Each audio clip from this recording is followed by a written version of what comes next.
Charmides by Oscar Wilde. He was a Grecian lad who was coming home with pulpy figs and wine from Sicily,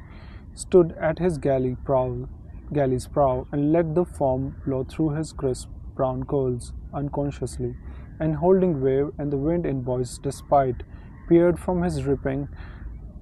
dripping seat across the wet and stormy night. Till the dawn he saw burnished spear like a thin thread of gold against the sky, and hoisted his sail and strained the creaking rear, and bade the pilot head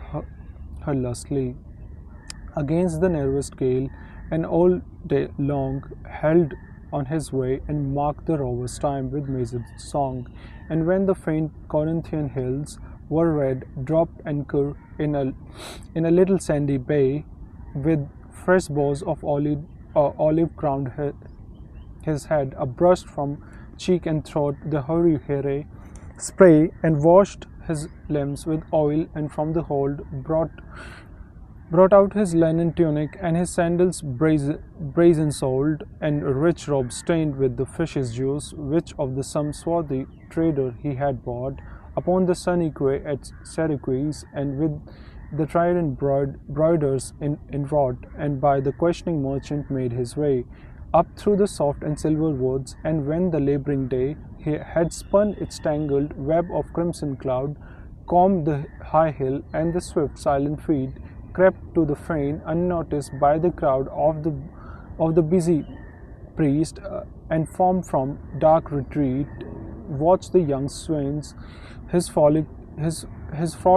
playmates bring the firstling of their little flock, and the shy shepherd fling the crackling salt upon the fame, or hang his studded crook against the temple wall to her who weeps away the ravenous fang of the base wolf from homestead and from stall, and then the clear-voiced maidens gang to sing, and the altar each man's brought some godly offering, a beechen cup brimming with milky foam, a fair cloth wrought with cunning imagery of hounds its chase, and waxen honeycomb dripping with ores gold, with scars the bee had seized from building, a black skin of oil meet for wrestlers, a great boar the fierce and white tusk spoil, stolen from Artemis, the jealous maid, to please Athena, and dappled hide of a tall stag, who in some mountain glade had met the shaft, and then the herald cried, and from the pillared precinct one by one went the glad Greeks, well pleased that they their simple vows had done, and the old priest put out the waning fires, save the one lamp whose restless ruby glowed forever in the cell, and the shrill lyres came fainter on the wind, as down the road in the joyous dance these country folk did pass, and with stout hand and the warder closed the gates of polished brass. Long time he lay, and hardly dared to breathe, and heard the cadenced drip of spit out wine, and rose petals falling from the wreath, as the night breezes wandered through the shrine, and seemed to be in some entrance soon, till through the open roof above the full and the brimming moon, folded with sheeny veils, the marble floor went from his nook, unleaped the venturous lad, and the flinging wide the cater craven door beheld an awful image, saffron clad and armed for battle. The gaunt griffin glared from the huge helm, and the long helens of wreck and ruin flared like a red rod of fame, stony and steel. The Gorgon's head its laden eyeballs rolled, and the with its snaky horrors through the side, and the gaped aghast with bloodless lips and cold in passion important,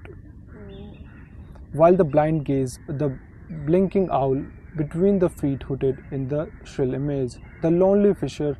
as he trimmed his lamp far out of the sea of Sunian, and cast the net of Fortines, heard a brazen tramp of horses smite the waves, and a wild blast divide the folded curtains of the night, and they knelt upon the little poop, and prayed in a holy fright, and guilty lovers in their venery forget a little while their stolen sweets, deeming they heard dread Dian's bitter cry, and the grim watchmen on their lofty seats ran to their shields in haste precipitate or strained black beard throats across the dusky parapet. For around the temple rolled the clang of arms, and the 12 gods leaped up in a marvel fear, and the air quaked with dissonant alarms, till huge Poiston shook his mighty spear, and on the freeze the preening horses night, and low tread of hurrying feet rang from the cavalcade. Ready for death with parted lips, he stood, and well content at such a price to see the calm white brow, the terrible maidenhood, the marvel of the pitiless chastity, as well content indeed, for never white since Troy's young shepherd prince had seen a wonderful sight. Ready for death he stood, but lo, the air grew silent, and the horses ceased to neigh, and off his brow he tossed the clustering hair, and from his limbs he threw a cloak away. For whom would not such love make desperate? And nigher came and touched her throat, and his hands violate undid the cuirass and the corcus crown, and bared the breast of the polished ivory, till from the waist of the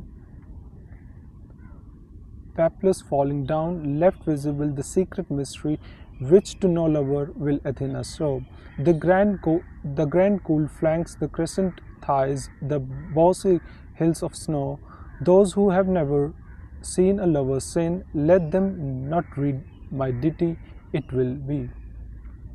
to their dull ears so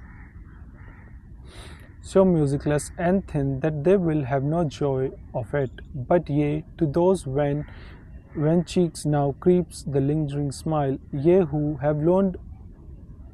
who Eros is, or listen yet a while, a little space, he let his greedy eyes rest on the burnished image, till mere sight half swooned to surfeit for such luxuries, and then his lips in hungering delight fed on her lips, and drowned the towered neck. He fling his arms, not care at all his passions will check. Never, I ween, did the lover hold such tryst, for all night long he murmured honeyed word, and saw her sweet, unravished limbs, and kissed her pale and urgent body undisturbed, and paddled with the polished throat, and pressed his hot and the beating heart upon her chill and icy breast. If it was Nemedian Julian's pierced through his wild and whirling brain, and his nerves thrilled like throbbing violence in exquisite pulsation, and the pain was such sweet anguish that he never drew his lips from her till overhead the lark of warning flew. They who have never seen the daylight peer into the darkened room, and drawn the curtain, and with dull eyes and the wearied from some dear, the worshipped body risen, they for certain will never know of what I try to sing. How long the last kiss was, how fond and late his lingering. The moon was girdled with a crystal rim, the sign which shipmen say is omniscience. Of wrath in heaven the wan stars were dim, and the low, lightning east was tremulous with the faint fluttering wings of flying dawn. Before from the silent, sombre shrine this lover had withdrawn. Down the step, rocked with hurried feet, and the fast clomb the brave lad. They reached the cave of the Pan, and heard the godfoot snoring as he passed, and leaped upon the grassy knoll, and ran like a young fawn into an olive wood, which is shady valley by the well-built city stood, and sought a little stream, which well he knew, for oftentimes the boyish careless stout, the green and the crested grape he would pursue, or snare in woven net silver trout, and down amid the startled reeds he lay, panting in breathless sweet affright, and waited for the day. On the green bank he lay, and let one hand dip in cool dark eddies listlessly, and soon the breath of the morning came and faint. His hot, flushed cheeks of lifted wantonly, wantonly the tangled curls from his forehead, while he, on the running water, gazed with strange and secret smile, and soon the shepherd in the rose-swollen cloak, with his long crook, undid the wetted cords, and from the stack a thin blue wrath of smoke curled through the air across the ripening oats, and on the hill the yellow house-dog bayed, and through the crisp and the rustling fern the heavy cattle strayed, and when the light-foot mower went afield across the meadows laced with threaded dew, and the sheep bleated on the misty Wilde, and from its nest the waking crown crake flew, some woodman saw him lying by the stream. They marveled much that lad so beautifully could see, nor deemed his brown of mortals, and one said, "It is young Hellas." The false runaway with a nide now would make his bed, forgetting Hercules, but others, nay, it's Narcissus, his own paramour, those who are fond and crimson lips no women can allure. And when they nearer come, a third one cried, "It is a young Diogenes who had hid his spear and flaunt skin by the river side, weary of hunting with the beside. And wise indeed we were away to fly. They live not long on the gods immortal come to spy." So turned they back, feared to look behind, and told the timid swain how they had seen amid the reeds from woodland god reclined, and no man dared to cross the open green. On that day no olive tree was slain, no rushes cut, but all deserted was the fair domain, save when the neat herds lad his empty pail well swung upon his back, with leap and bound raced on the other side, and stopped to hail, hoping that he could comrade new had found, and got no answer, and then half afraid passed on his simple way, and down the silent glade. A little girl ran laughing from the farm, not thinking of love's secret mysteries, and when she saw the white and gleaming arm, with all his manlyhood, with longing eyes whose passion mocked her, sweetly watched him a while, and then stole back sadly and wearily. Far off he heard the city's hum and noise, and now and then shriller laughter, where the passionate purity of brow-limbed boys wrestled or raced in a clear, healthful air, and now and then a little tinkling bell, as the shone weather led the ship down the mossy well. Through the grey willows danced the fitful gnat. The grasshopper chirped idly from the tree in a sleek and oily coat. The water rat, breasting the little ripples manfully, made from the wild duck's nest, from burrow to burrow, hopped the shy finch, and the huge tortoise leaped across the slough. On the faint wind floated the silky seeds, as the bright scythe swept through the waving grass. The ousel croaked spaced circles in the reeds, and flecked with silver halls of forest glass, which scarce had caught again its imagery. Before its bed the dusky tench leaped at the dragonfly, and little care had he for anything, though up and down the beach the squirrel played, and from the copse the linnet 'gan to sing to brown mate her sweetest serenade. And little care indeed, for he had seen the breast of Pallas and the naked wonder of the queen. But when the herdsman called his straggling goats with whistling pipe across the rocky road, and the shred beetle with the trumpet notes boomed through the darkening woods, and the sea to board of coming storm, and the belated crane passed homeward like a shadow, and a dull big drops of rain fell on the pattering fig leaves, up he rose and from the gloomy forest went his way past sombre homestead and wet, wet orchard close, and came at last upon the little quay, and called his mates aboard, and took his seat on a high hope, and pushed from the land, and looped its dripping sheet, and steered across the bay. And when nine sun passed down the long and laddered way of gold, and the nine pale moons had breathed their orisons to the chase star their confessors, or told the dearest secrets to the downy moth that will not fly at noonday through the foam and the struggling froth, came a great owl with yellow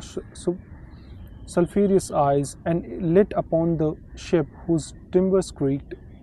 as though the lading of the three Argonauts were in the hold, and flapped its wing and shrieked. And darkness straightway stole across the deep. Sheathed was orange-shod, dread Mars himself fled down the steep, and the moon hid behind the tawny mask of the drifting cloud, and from the ocean's marge rose the red plume and the huge horned cross, the 7-cubit spear, the brazen targe, the clad in the bright and the burnished panoply, Athena strode across the stretch of a sick and shivering sea. To the dull sailor's sight, her loosened locks seemed like a jagged storm rack, and her feet only the spume that floats on hidden rocks, and the marking how the racing water beat against the rolling ship, and the pilot cried to the young helmsman at the stern to luff to windward side. But he, the overbold adulterer, a dear profaner of great mystery, an ardent amorous idolater, when he held those grand relentless eyes, laughed loud for joy, crying out, "I come!" leaped from the lofty poop into the chill and churning foam. There fell from the high heaven one bright star, one dancer left circling galaxy, and back to Athena on her clattering car, in all the pride of French divinity. Pale palace swept with shrill and steely clank, and few gurgling burble rose from her boy lover's sang, and the mast shuddered as the gaunt owl flew with mocking hoots after the wrathful crane, and the old pilot bade trembling crew hoist the big sail. Hold how he had seen close to the stern a dim and a giant form like a dipping silhouette. The stout ship dashed through the storm, and no man dared to speak of Charmides, deeming that he will some evil thing had wrought. And when they reached the strait, they beached their galley on the shore, and sought to the toll gate of city hastily, and in the market showered their brown and pasture pottery. But some good Triton god had ruth, and bare the boy's drowned body back to Grecian land. And mermaids combed his dank and dripping hair, and smoothed his brow, and loosed his clenching hand. Some brought sweet spices from far Arabia, and others bade the Helicant sing her softest lullaby. And when he neared his Athenian home, a mighty blow rose up suddenly from upon whose oily back the clotted form lay diapered in some strange fantasy, and clasping into his its glassy breast, swept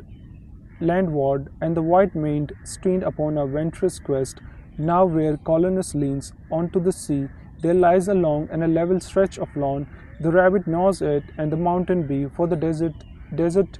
Hermitus, and the fawn is not afraid, for never though the day comes a cry ruder than the stout of the shepherd lads at play. And often from the thorny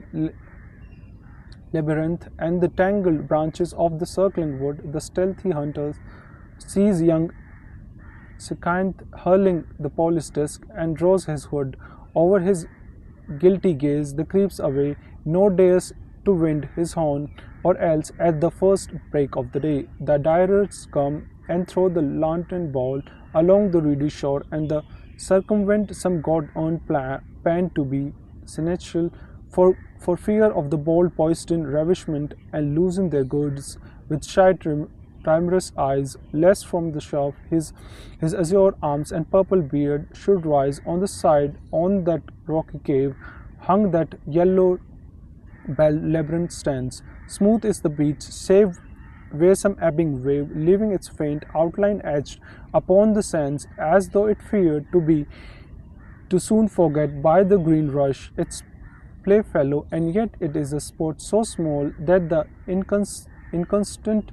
butterfly could steal the hoarded honey from each flower before it was noon, and still not satisfy its over-greedy love. Within an hour, a sailor boy, were he but rude enough to land and pick a garland from a galley's painted prow, would almost leave the little meadow bare, for it knows nothing of the great pageantry. Only a few narcissi here and there stand separate in sweet austerity, dotting the unmown grass with silver stars, and here and there a daffodil wears tiny scimitars. Hither the below brought him, and was glad of such dear servitude, and where the land was virgin of all waters, laid the lad upon the golden margin of the strand, and like a lingering lover oft returned to kiss those pillared limbs which once with intense fire burned before the wet seas had quenched the holocaust, the self-fed flame, the passionate lusty head before grizzly that was chill and nipping frost had withered up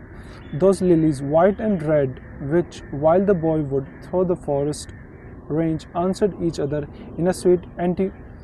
antiphonal counterchange. And when at dawn the wood nymphs hand in hand threaded the bosky dell, their stars spied the boy pale body stretched upon the land, and feared poisoned treachery, and cried like a bright sunbeams flitting through a glade. Each startled ride sought some safe and lifty ambuscade, save one white girl who deemed it would not be so dread a thing to feel, see God's arm crushing her breast in enormous tyranny, and long to listen to those subtle charms insidious lovers weave when some fancied fortress, and stole back again, nor thought it sin to yield her treasure unto one so fair, and lay beside him, thirsty with love a draught, called him soft names, played with his tangled hair, with hot lips, made havoc of his mouth, afraid he might not awake, and then afraid lest he might awake too soon, fleet back, and then, fond renegade, returned to the fresh assault, and all day long sat at his side, laughed at her new toy, and held his hand and sang her sweetest song. Then frowned to see how forward was the boy, who would not with her maidenhood entwine, nor when the 3 days since his eyes had looked on Proserpine, nor when what scarlet his lips and had done, but said he will wake. I know him well. He will wake at evening, and when the sun hangs his red shield on Corinthian citadel. This sleep is but a cruel treachery to make me love him more, and in some cavern of the cave, deeper than ever falls the fisher's line, the already a huge Triton blows his horns, and weaves a garland from a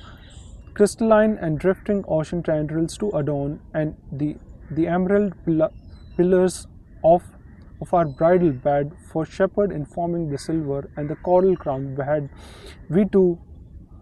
will sit upon a throne of pearl, and a blue wave will be our canopy, and at our feet the water snakes will curl in all their panoply of diamond mail. We will mark the mulets swimming by the mast of some storm-founded bark, vermilion fined with eyes of bossy gold like flakes of crimson light, and the great deep. His glassy portaled chamber will unfold, and we will see the painted dolphins sleep cradled by murmuring halcyons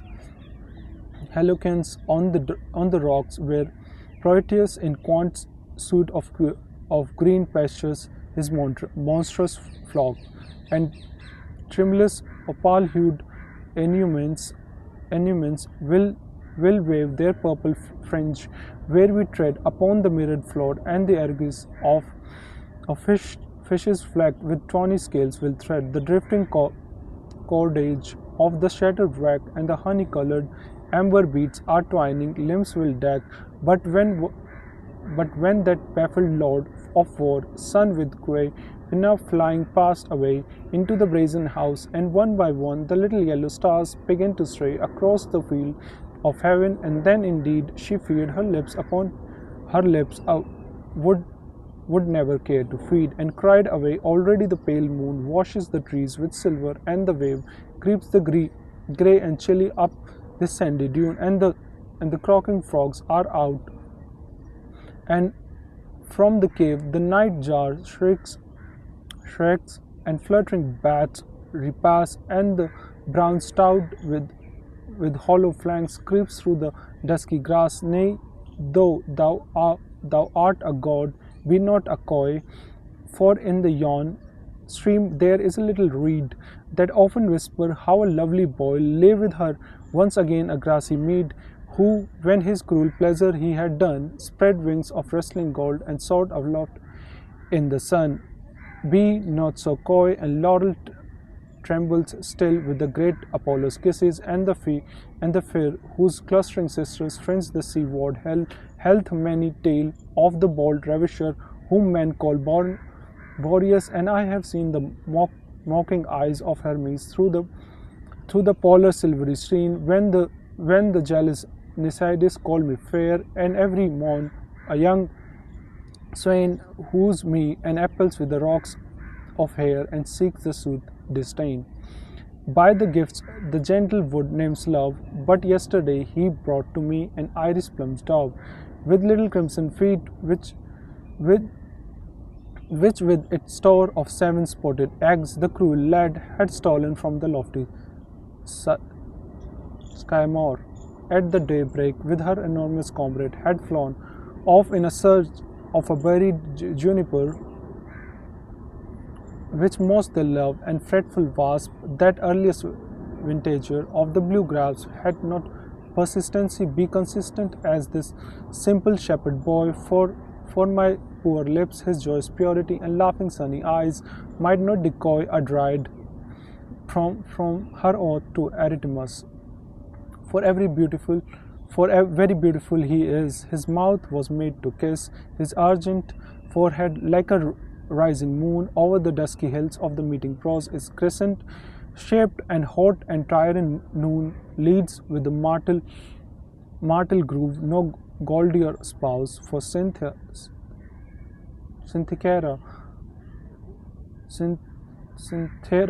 thus first silky down fringes his flushing cheeks, and his young limbs are strong and brown, and he is rich and flat, and fleshy herd of beating sheep upon his meadows lie, and many a earthen bowl of yellow curds is in the homestead for the tavish fly to swim and drown in, and the pink clover mead keeps its sweet store for him, and he can pipe on an autumn. He can ripe keeps his sweetest store for him, and can pipe on an autumn reed. And yet I love him not. It was for thee I kept my love. I knew that thou would come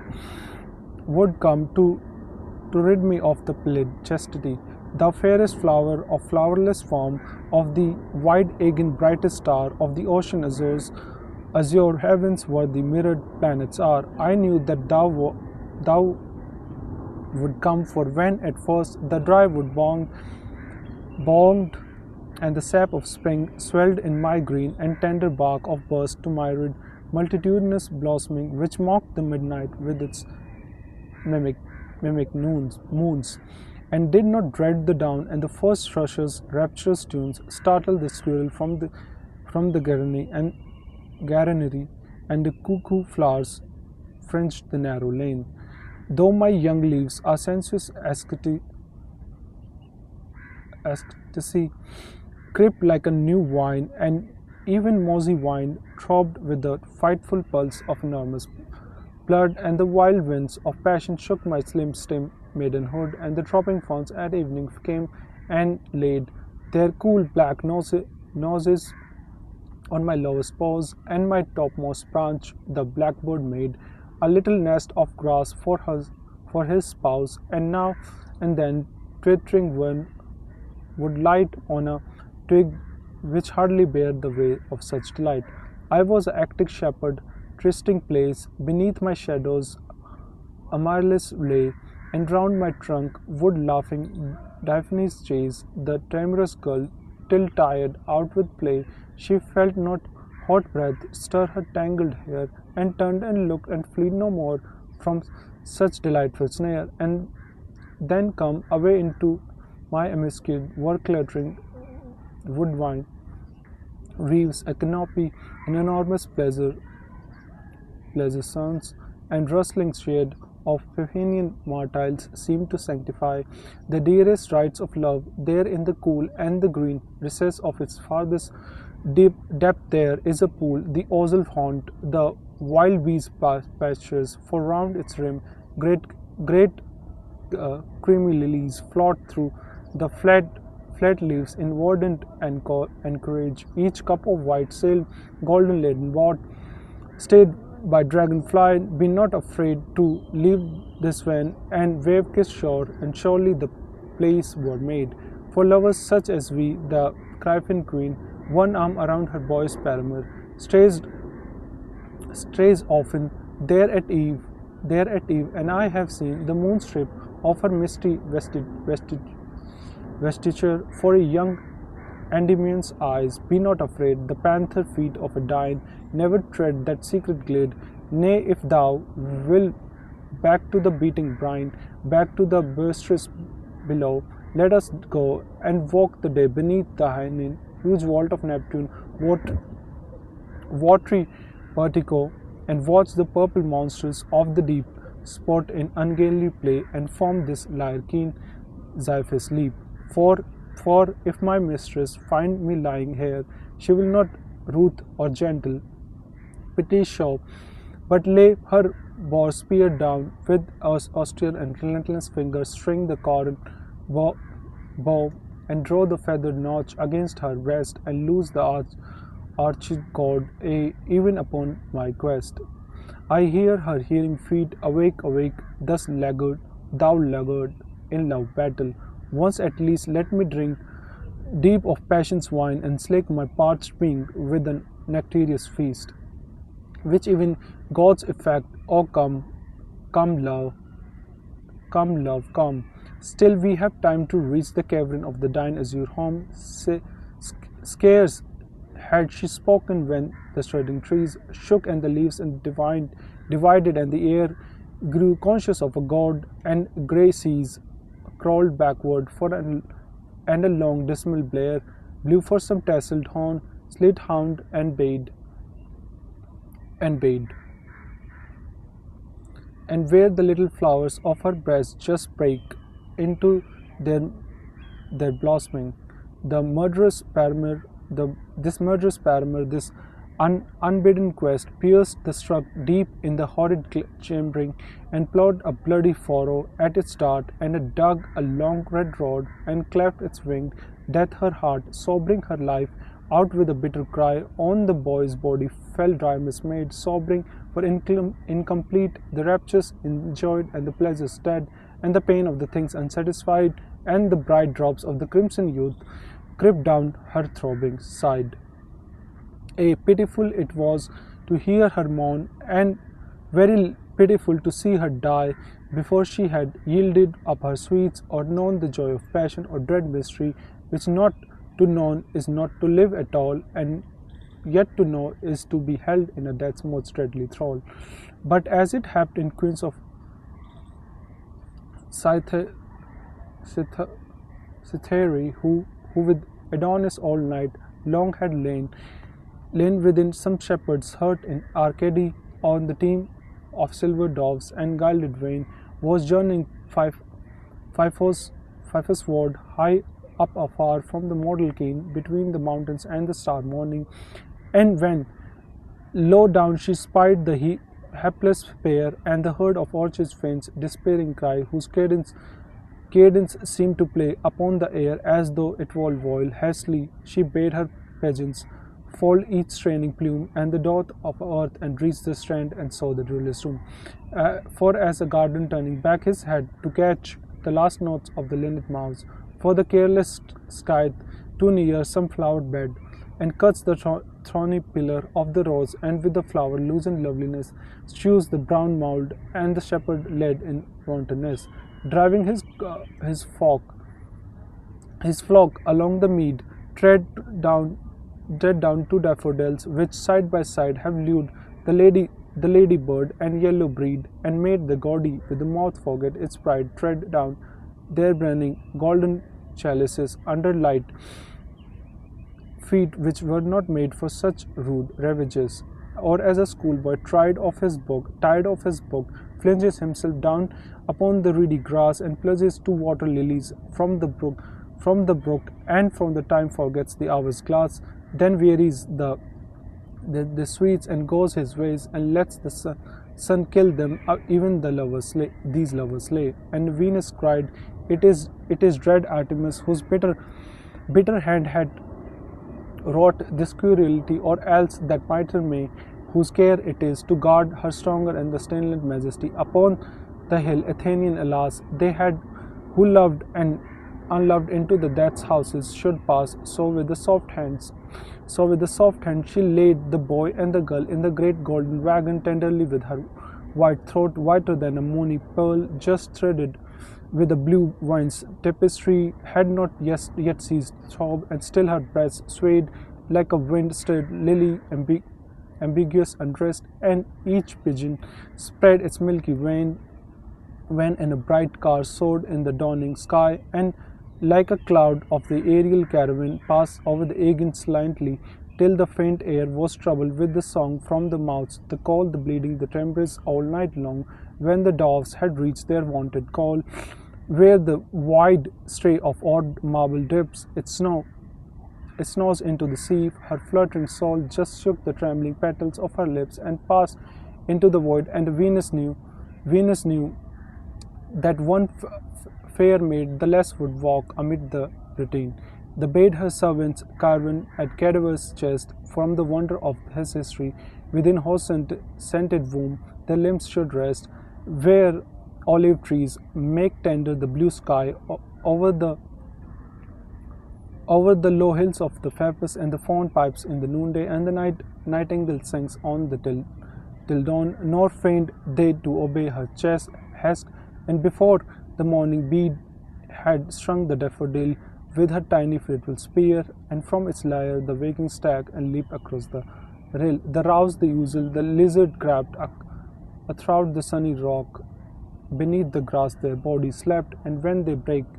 within the silver shrine fed the flames of the casket streamless, Queen Venus knelt and prayed and prospering, and then whose beauty made death amorous shuddering beg a curtain from a pallid lord, and let desire pass across dread shadows shabby horde, melancholy moonless Akron, far from the godly earth and joyous day, where no spring ever bore, nor ripening sun weighs down the apple trees, nor flowery May and cherishes the chestnut bombs, the crazy flower, where thrushes never sang and piping linnets made no more. There by a dim dark Lithuanian well, young Charmides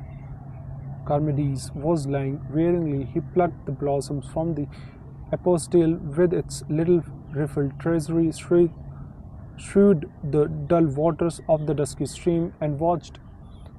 the white stars founder, and the land was like a dream. When as he gazed into the watery glass, and through his own brown curly hair tangles scanned his own wan face, and shadowed seemed a pass across the mirror, a little hand stole into his warm lips, timidly brushed his pale cheeks, and breathed their secret forth into the sigh. Then turned he, raised his weary eyes, and saw even nigher even nigher still their faces came, and nigher even ever did their young mouths draw, until they seemed one perfect rose of flame, and longing arms around her neck he cast, and felt the sobbing bosom, and breath came hot and fast, and all his hoarded sweet were hers to kiss, and all her maidenhood was his to slay, and limb to limb in long rapturous bliss their passion waxed and waned. Oh, why essay to pipe again of a love to venturous reed, enough that Eros laughed upon that flowerless mead to venturous poesy. Oh, why essay to pipe again of passion, fold thy wings over daring Icarus, and bid thy lay sleep hidden in the lyre's silent string, till thou had found the old Callistian rills, or from the waters plucked the drowned Sappho's golden quill. Enough that he whose life he had been a frail pulse of sin, a splendid shame, could in the loveless land of Hades glean one scorching harvest from those fields of flame where passion walked with unshod feet and is unwounded, and enough at once their lips could meet in that wild throb when all existences seem narrow to one single ecstasy which dies through its own sweetness, and the stress of too much pleasure before Proserpine had bade them serve